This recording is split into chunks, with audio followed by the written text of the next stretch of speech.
Learning more about the tragic events in the Metro East that seem to be part of a murder-suicide. 7 children lost their parents and their family home after it was destroyed by fire. Investigators say their father, Justin Campbell, was shot and killed while the children were inside the home. The youngest child, a 3-month-old baby boy, survived. He was in the SUV. His mother, Christy Campbell, was driving when he crashed into Silver Lake in Highland, where she drowned. That young boy was pulled to safety by 2 paramedics after being trapped in a sinking SUV. Fox 2's Kelly Hoskins begins our team coverage with the men being called heroes for their actions saving him. Kelly. Rick, the fire chief here says that those first responders were just doing their jobs, and he wanted to give them a little time to recover after the tragic circumstances. Meanwhile, they say their hearts and prayers go out to the family and children involved.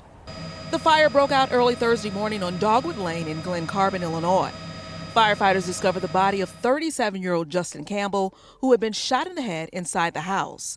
When the fire broke out, his children ran to a nearby Walmart for help. Christy Campbell, the mother of the children, drove away in an SUV with her 3-month-old son, which was later found in Silver Lake. 2 Highland paramedics, 31-year-old Todd Zobrist and 35-year-old Ty Barr, rescued the baby.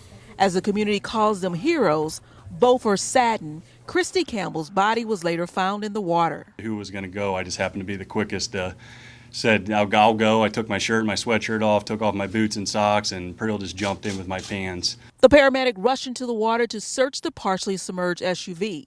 Inside, he found the baby floating with about 6 to 8 inches of airspace. What I saw were in front of me, or I guess in between the second and third row of seats, looked like 2 feet and 2 hands.